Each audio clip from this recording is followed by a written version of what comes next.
Number 1, it says we're going to simplify these completely, and we are starting with 2 square root of 147x to the 60th power. We're going to start with that 147 and just look at its prime factorization. So I can see 14 and 7, I know that's going to be divisible by 7, and so 7 times 2 is 14, 7 times 1 is 7, so 7 times 21 is 147. 7 is prime, so we're going to keep that.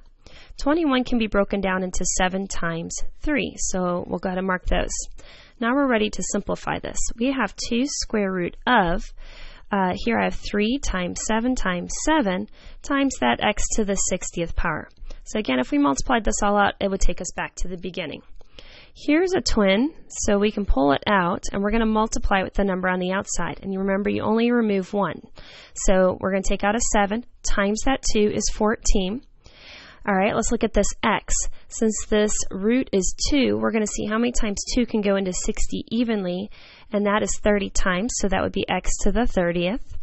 And now we're going to go ahead and put the radical, because we took care of that, and the only thing left would be a 3. So there is my final answer. On number 2, again, we kind of want to do that prime factorization there for 1,251st. And when we do that, I see that this ends in a 0, so I at least know it's divisible by a 5 or a 10. We can do either or. If I do a 5, I've got 5 times 250, and so this is going to be a prime number, and we can keep going here. Now what I see here is the number 250. So if we take 250 and we can divide that, let's just say, because it ends in a 0, let's do by 10. We're going to have 10 times 25. We can break that 10 down into 2 and 5, so those are prime. And 25 can be broken into 5 and 5. Those are prime. Now we're ready to go ahead and write this. We've got 2. We're looking for the 4th root of 2 times 5 times 5 times 5 times 5. And then we have r to the 13th.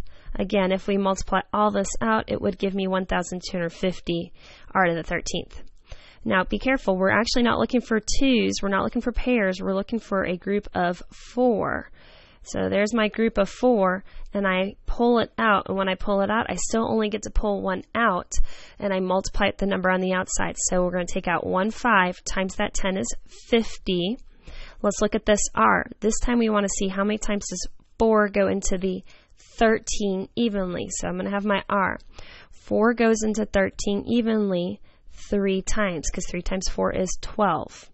And so now we're ready to write our 4th root, and what's left?